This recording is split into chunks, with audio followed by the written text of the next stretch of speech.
안녕하세요. 전업투자자 주덕입니다. 자, 오늘도 한 주 시작하기에 앞서서 또 어떤 이슈들이 있었고 수급이 괜찮은 종목, 섹터들이 뭐가 있었는지 한번 알아보는 시간을 가져보도록 할게요. 그리고 마지막 부분에 또 약간 기법적인 거, 약간 기법적으로 봤을 때 제가 개인적으로 좋아하는 그런 단기 눌림목의 이제 분봉 형태에 대해서 간단하게 설명해 드리는 시간을 하고 마무리하도록 하겠습니다. 주말간에 새로운 뉴스라기보다는 역시 러시아 우크라이나 이슈가 계속 나오고 있었습니다. 어떻게 보면 휴전 협정을 이번에 한다고 했는데 다시 시치미를 떼면서 러시아에서는 공격이 계속 지속되고 있고, 푸틴과 우크라이나는 서로 이렇게 명분이 있는 것 같아요. 그냥 우크라이나는 휴전 협정을 맺었는데 전혀 지켜지지 않았다. 러시아 입장에서는 휴전 협정을 하려고 했는데 지금 재정비를 하고 있더라. 민간인을 빌미로 재정비를 하고 있다. 이런 식으로 해서 공격이 계속 시작되고 있다고 합니다. 계속 이어지고 있다고 합니다.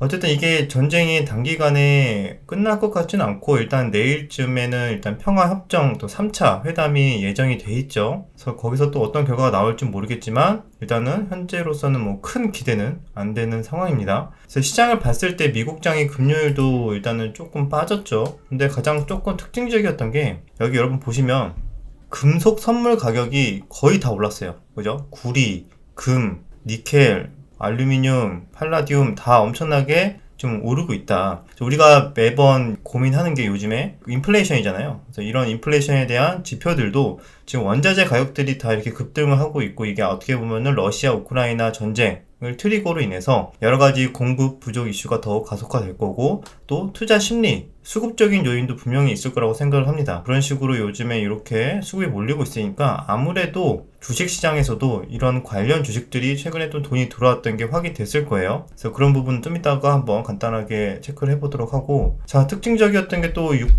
유가도 빼놓을 수가 없겠죠. 유가가 벌써 WTI 유가 기준으로 115달러가 돌파를 했습니다.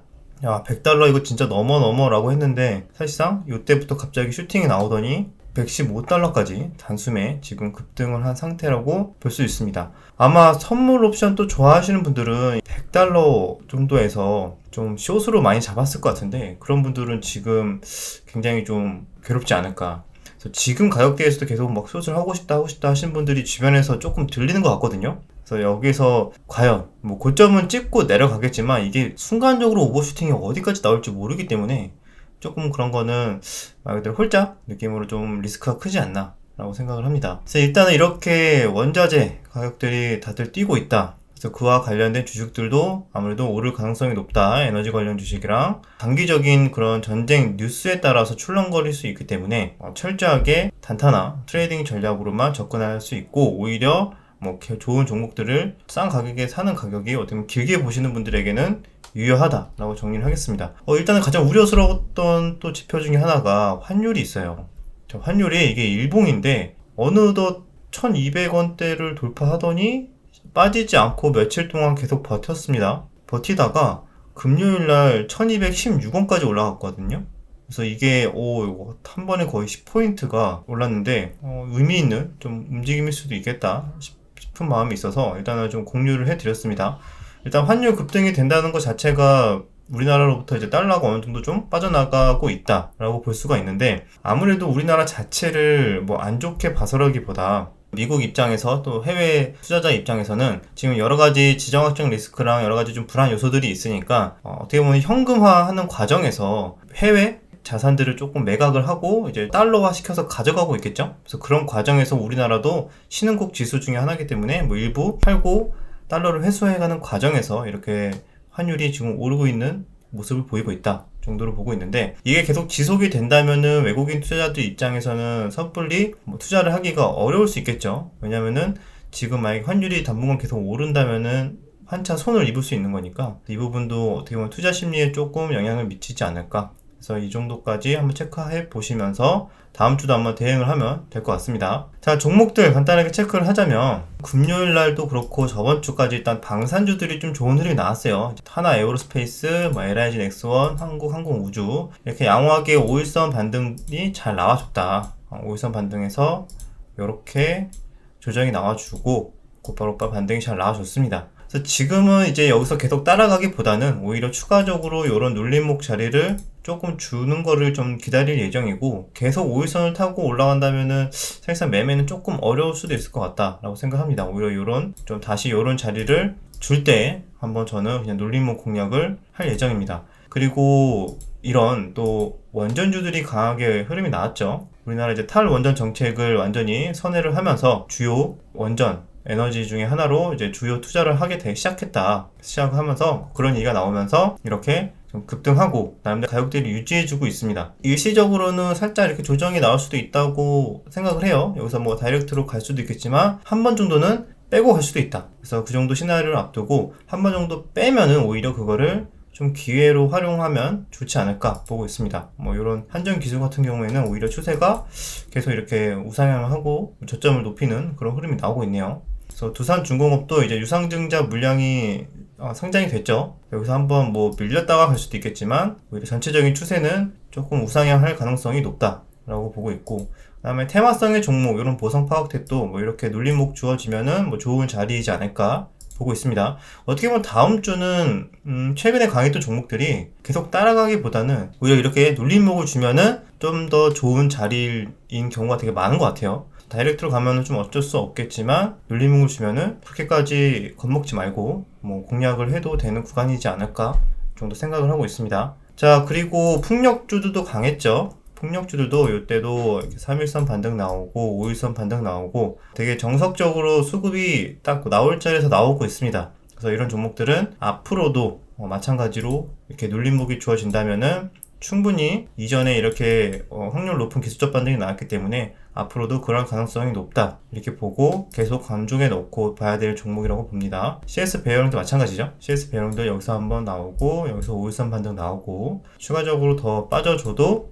괜찮은 자리로 보고 있습니다. 동구 SNC는 상대적으로 조금 탄력은 떨어집니다. 근데 이 종목도 어쨌든 같은 풍력으로 이렇게 만약에 11선 자리가 줘도 뭐 괜찮지 않을까 보고 있고, 그 다음에 조선주들도 반등 잘 나오죠. 여기서 3일선, 5일선, 11선 기계적으로 따다닥 나오고 있고, 여기서 11선까지 반등이 나온 만큼 어느 정도 뭐 추가적으로 이런 자리나 뭐 이런 자리가 주어지면은 또 괜찮은 자리. 현대미포도 마찬가지로 5일선, 11선 잘 나와주고, 현대중공업도. 자, 현대중공업은 아마 3월달에 보호해수 확약 물량 풀리는 물량이 있는데 대부분이 한국조선해양 이제 최대 주주 물량이에요. 그래서 뭐 그렇게까지 최대 주주 물량이 뭐 바로 매도를 할 것 같지는 않기 때문에 그렇게까지 수급적인 요인이 이렇게 부담이 되진 않을 것 같고, 네, 그 부분은 그냥 참고만 하시면 될 것 같아요. 자, 이렇게 또 LNG 관련 본행제 또 부품 회사들도 좋은 추세를 만들어주고 있다. 결국에는 이런 종목들도 눌림을 주면은 대부분 다 비슷하죠. 풍력, 방산, 원전, 이런 LNG 대부분 최근에 계속 제가 괜찮다고 말씀드렸던 한 일주일, 2주일 전부터 매 영상마다 거의 말씀을 드렸던 것 같은데, 이런 종목들이 여전히 추세도 괜찮지만 그래도 한 번 더 눌림을 주면 더 좋은 자리, 뭔가 여기에서 계속 따라가기에는 조금은 부담스러울 수 있는 자리, 대부분 공통점이 있습니다. 동성 화이트도 마찬가지. 그 다음에 새롭게 또 이런 태양광 관련해서도 조금 수급이 들어왔죠. 거래량 조금 들어오면서 저점도 만들어지면서 이렇게 하나솔루션도 친환경으로 해서 태양광으로 올라왔다. OCI도 마찬가지. OCI도 최근에 엄청 많이 빠졌다가 쌍바닥 만들고 21선 위로 올라오더니 추세 만들면서 양호하게 반등이 나오고 있다. 이런 눌림목 자리는 나쁘지 않겠네요. 그리고 또 소형주로는 SDN 종목이 이렇게 탄력적으로 반등이 나온 상태, 이런 종목도 뭐 이런 눌림목 자리 뭐 나쁘지 않을 것 같고, 자, 그리고 뭐 이렇게 최근에 올랐던 종목들은 대부분 좀 눌림을 주면 더 베스트인 자리가 대부분 많았던 것 같고, 그 다음에 앞서 설명드린 대로 금속 가격, 원자재 가격들이 워낙 또 많이 올랐잖아요. 그래서 그와 관련해서 철강석도 많이 오르고, 그 다음에 원자재 가격이 오르는 걸로 인해서 또 앞으로 수급이 들어올 가능성이 있거나 최근에 들어왔던 종목들 몇몇 있는데, 일단 대형주를 봤을 때는 포스코도 나쁘지 않을 것 같아요. 왜냐면은 이번에 또 중국이 전인대에서 뭐 5.5% 성장률을 제시를 하고, 뭐 추가적으로 뭐 여러 가지 경기 부양책을 뭐 할 것이다 라는 기대감이 있겠지만, 거기에서도 어느 정도 뭐 이런 철강이나 뭐 이런 쪽은 조금 수급이 개선될 확률도 있다까지 보고, 일단은 그런 것과 더불어서 철강 쪽도 일단은 전반적으로 인플레이션에 대해서 수혜를 볼 수도 있기 때문에 같이 좀 볼만한 종목이지 않을까 보고 있습니다. 대형주로는 포스코, 현대제철 뭐 이런 종목들이 있겠죠. 근데 뭐 테마성 테마성으로 조금 잘 움직이는 종목들은 원자재 관련으로 최근에 올라온 게 뭐가 있나 한번 찾아봤어요. 그래서 대창이라는 종목이 일단 거래대금이 좀 1000억 이상 터져주면서 올라와 줬습니다. 그래서 이런 종목도 원자재 가격의 급등에 따라서 이제 금속 관련된 업종이기 때문에 올라와 줬고, 그다음에 알루코도 있습니다. 뭐 알루미늄 관련해서 올랐겠죠.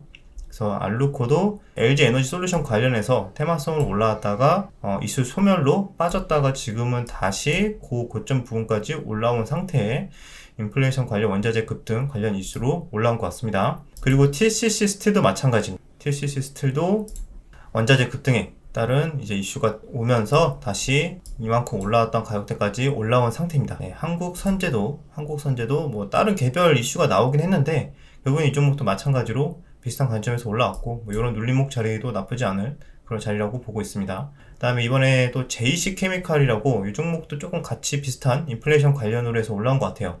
이 종목도 뭐 거래 대금은 600억 정도 터지긴 했는데 일단 뭐 나쁘지 않은 일단 흐름으로 보고는 있습니다. 그래서 여기서 눌림목이 어떤 패턴으로 나오느냐에 따라서 좀 대응 전략이 달라질 것 같아요. 자, 그리고 곡물 가격 급등 또 역시 빼놓을 수가 없기 때문에 요런 또 효성 OMB 같은 종목이 최근에 계속 이렇게 저점을 올리면서 올라오다가 금요일날 결국에는 거래량을 터지면서 슈팅이 나왔습니다. 그래서 이런 종목들도 추가적으로 이렇게 좀 빠져주거나 했을 때도 나쁘지 않을 수 있겠지만, 좀 워낙 전쟁 이슈에 따라서 이렇게 갭상승, 갭하락하는 경향이 있기 때문에 이렇게 너무 홀짝의 테마성은 좀 위험하다 하시는 분들은 그냥 하나의 지표로서만 참고하셔도 될 것 같아요.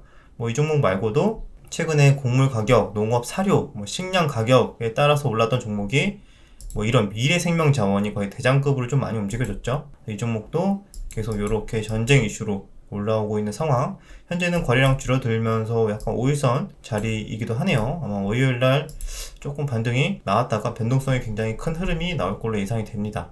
자, 팜스토리도 마찬가지로 농업, 뭐 사료 가격 급등에 따라서 좀 테마성으로 움직이는 종목입니다.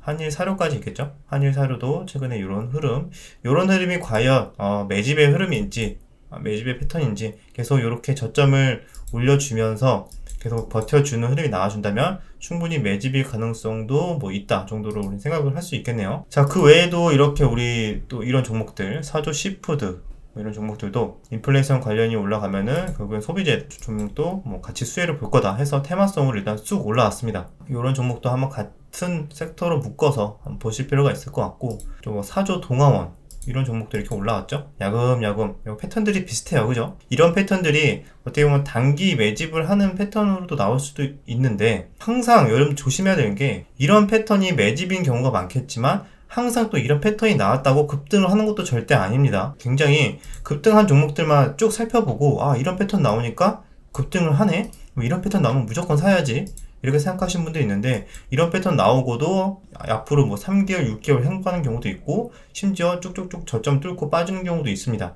그래서 매집의 성공 여부는 나중에 급등하고 나서야 그때 추후적으로 알 수 있는 거지, 현재 이런 패턴은 그냥 가능성만 열어두는 그런 전략이 유효하다라고 말씀을 드리겠습니다. 자, 그리고 CJ 시푸드도 이번에 조금 거래대금 약하지만 장대 양봉을 좀 오랜만에 이렇게 만들어준 흐름이 나왔습니다. 전반적으로 이렇게 원자재 가격 급등, 인플레이션 관련해서 이런 종목들이 테마군들로 어떻게 보면 우후죽순 조금 만들어지고 있고, 다음 주도 아마 이런 이슈로 인해서 새로운 종목이나 뭐 섹터군들이 조금 수급이 들어오지 않을까, 그 정도로 좀 체크를 하고 있습니다. 자, 그리고 여러분들 로봇주들도 일단은 보시는 분들이 많을 것 같아요. 근데 로봇주들이 도대체 로봇주들이 왜 들어오는 건가요? 라고 생각하시는 분들도 있는데, 생각보다 로봇주들이 인플레이션의 수혜 섹터라고 볼 수가 있습니다. 성장주, 대표적인 성장주인데 무슨 인플레이션의 수혜인가요? 라고 생각할 수 있겠죠. 생각은 간단해요. 인플레이션이 굉장히 심해지고 그 다음에 임금 상승이 당연히 같이 오겠죠. 임금 상승이 사실상 요즘에도 많이 오고 있기 때문에 여러 회사들이 그런 임금 가격 때문에 어떤 좀 어닝 쇼크를 맞은 기업들도 꽤 있습니다. 근데 어쨌든 그런 흐름들이 이게 장기적인 추세로 갈 확률이 높다, 임금 상승이. 그러면은 차라리 회사 입장에서 비용 절감을 하기 위해서 자동화에 좀 투자를 많이 할 수밖에 없다. 결국에는 로봇에 대한 투자를 이번 기회에 신재생 투자를 하는 것처럼 이번 기회에 좀 빠르게 적극적으로 더 투자를 해서 좀 최대한 자동화, 로봇화에 조금 힘을 쓰자라는 그런 모멘텀이 생겼다라고 볼 수 있어요. 그런 논리로 지금 수급이 들어온 거고, 실제로 삼성전자의 작년에 로봇 사업팀 인력보다 올해 초 기준으로 로봇 사업팀 인력이 한 10배 정도 늘어났다고 합니다. 그러니까 그 정도로 삼성에서도 인력도 새롭게 로봇 사업팀으로 많이 투자를 하고 있고 고용도 하고 있고 본격적으로 로봇 사업에 대해서 좀 박차를 가하지 않을까라는 모멘텀이 일단 붙은 상태. 근데 실질적으로 실적으로 연결되는 데까지는 아직 시간이 많이 걸려 있는 만큼 일단 현재 들어오는 이런 수급들은 모멘텀, 그러니까 수급적인 요인, 그 다음에 테마성으로 좀 자금이 들어온다고 생각하시면 될 것 같아요. 그래서 일단 이런 로봇 섹터도 이런 눌림목 자리들이 나와준다면은 나쁘지 않은 자리가 되지 않을까. 네, 이런 자리들 전체적으로 추세가 일단은 깨지 않고 잘 버텨주고 있기 때문에 로봇주들도 같이 언제 튀어도 이상하지 않다 정도로 체크하겠습니다. 그 다음에 또 이번에 한 가지 또 아쉬운 섹터 중에 하나가 리오프닝이에요. 리오프닝이 이번에 수급이 최근에 나쁘진 않았죠. 이런 엔터주들도 그렇고, 이런 엔터주들, 카지노. 현재까지도 추세가 꺾인 건 아닌데, 단기적으로 조금 전쟁 이슈가 오래 지속되면은 사람들이 리오프닝에 대해서 좀 여행이나 이런 거에 대해서 좀 심리가 살아날까에 대해서 생각해 볼 필요가 있어요. 일단 실제로 미국에서도 항공주들이 많이 빠졌거든요. 여러 가지 리오프닝 관련 섹터도 전반적으로 같이 빠져줬고 해서 일단 인플레이션이 가속화되고 전쟁 이슈가 장기화되면은 이런 여행에 대한 심리도 조금 약해지지 않을까라는 거가 일단 주식시장에 좀 반영이 되고 있습니다. 여전히 리오프닝에 대한 이슈는 오래 남아있지만 단기적으로 한번 꺾일 수는 있다 정도는 우리가 시나리오상에 염두를 해볼 필요가 있다. 그것도 역시 전쟁에 대한 이슈 때문이겠죠. 그래서 그 부분까지 체크를 해드리고, 그 다음에 개별주로 봤을 때는 이렇게 바이오 종목 중에서도 몇몇 수급이 들어온 종목이 있거든요. 그래서 이번에 또 오랜만에 한 달 정도 만에 ABL 바이오가 괜찮은 또 수급이 들어왔습니다. 또 이런 자리가 돌아와줬고 나쁘지 않은 눌림목이라고 일단 흐름이 보이네요. 그래서 이런 종목도 있고 몇몇 또 반도체주들도 괜찮은 흐름이 나오고 있어요. 이렇게 대덕전자도 전고점 부근에서 현재 이렇게 눌림목을 주고 있다. 그리고 주성 엔지니어링도 엄청나게 좀 슈팅이 나오고 있죠. 그래서 이런 종목도 지금 자리에서의 따라가는 거는 조금 어려울 것 같고 이런 눌림목 자리가 준다면은 나쁘지 않지 않을까 보고, 파인테크닉스도 이전에도 몇 번 계속 설명을 드렸는데 역시 이런 고점 부근에서 계속 버텨주는 흐름이 나오니까 한번 14,000원은 터치를 한 상태입니다. 그래서 이 이후의 흐름도 일단은 계속 버텨주는지 그런 흐름에 따라서 다시 신고가 여부가 좀 결정되지 않을까 보고 있습니다. 자, 여기까지 일단 이슈에 대해서 간단하게 설명을 좀 드렸는데 좀 시간이 생각보다 오래 됐네요. 그래서 제가 간단하게 마지막으로 기법적인 거 간단하게 설명을 드린다고 했으니까 눌림목인데 분봉에서의 어떤 눌림목 형태가 나와야 좀 반등이 잘 나오냐 그런 관점에 대해서 설명을 드릴게요. 제가 좋아하는 분봉상의 눌림목은 약간 이런 형태거든요.